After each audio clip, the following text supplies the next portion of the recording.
2 jaar lang had Cricketclub Friesland op Ziek naar een goede cricketlocatie om uiteindelijk uit te komen bij de VV Jobbegeer. Daar aankwam treffen we een kleurig zeilschip met een groot verskaat om nationaliteiten. Op dit moment beschikken wij over Afghanen, een Noor die in Australië ook gewoond heeft, een aantal Pakistaniërs uit Iran, eentje uit Nepal. En dan moet ik even snel kijken. Nog een Australiër zie ik ertussen staan. Ja, dat is het zo'n beetje. Het team bestaat met name uit jongens die in Noord-Nederland studeren, maar van huis uit opgroeid binnen met cricket. 2 jaar geleden binnen ze malko begonnen met trainen op het Jereveen, maar een geschikte wedstrijdlocatie wie er net. Die is nou dus beschikbaar gesteld door Jobbegeer. Cricket in Jobbegeer, waar hij dat nou denken kent? Ja, dat hier wij zelf eens ik net dacht. Hier ik net voorspellen kent. Maar op een gegeven moment belde de gemeente en die zochten dus een locatie voor de cricket. En dat weer ongeveer ter grootte van 2 voetbalvelden. En er mocht dan net een waaltje of een hek tussen zitten. En zat je hem schenken en ben dit 2 aan ingesloten velden.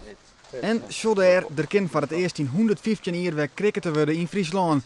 En cricketwedstrijden die kunnen lang worden. Grote wedstrijden gaan bij tijden wel over 4 of 5 dagen. Maar één ding is wel gelijk, het begint met de toss. So, what's going to happen? Yeah, so we won the toss. We start batting first, and they won bowling, so they start throwing the ball first, and it's going to be for 40 overs. So that's about 40 overs is equivalent to 240 balls. So they have to do it. They have to throw it 240 times. So how long is it going to take? It should take us approximately about 2.5 hours. 2.5 hours? Yeah, 2.5 hours batting first, and then we take a break, a lunch break or something, and then after that the opponent team bats, and then it depends how long it takes. We rieden dus Mata op een lange midje. Om 12 uur wordt de eerste bal smieten. Bij cricket gaat het erom om zo vol mogelijk runs te scoren. Dat doe je door de bal zo ver mogelijk voor te slaan en dan oer te stekken naar de andere kant. De partij die het in het veld zit, maar beziek je om de slagmensen uit te krijgen. Dat kan op verschillende wijzes. Een van de opties is het omgooien van de wicket, de traaie pijltjes achter de slagman. Een andere optie is het vangen van een bal die het slaan is en zo binnen er nog een tal mogelijkheden. Nou, heren en dames, heb je een begrip in het speeltje wat? Of, Nou, het is correct een beetje uitlijn, maar echt snappen doe ik het nog net. Nee, het is vrij ingewikkeld, hè? Ja, klopt wel. Maar er is tegen een peken accent voor over het echt in de gaten, dan moet het maar. Maar ik vind het eerder te begrijpen dan verleden weekend had je Simon Minnesma, je was verkeerd. Maar toen, dat vond ik toch wat ingewikkelder al. Ja.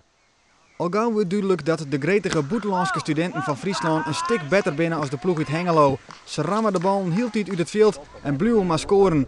We zijn intussen al 2,5 uur verder en de teller zit al op meer dan 200.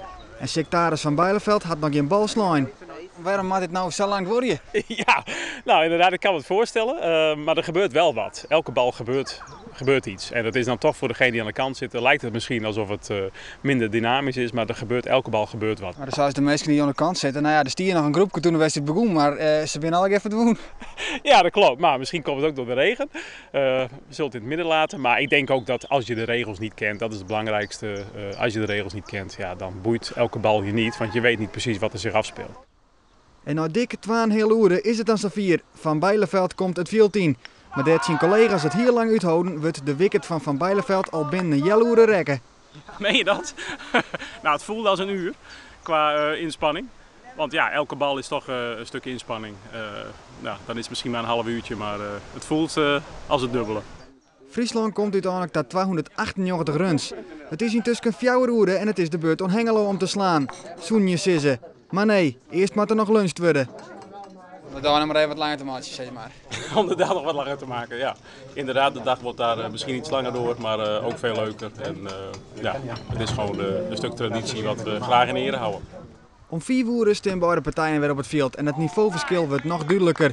De bowlers van Friesland smieten maar scherp en de ene naar de oren slagman van Hengelo gaat uit.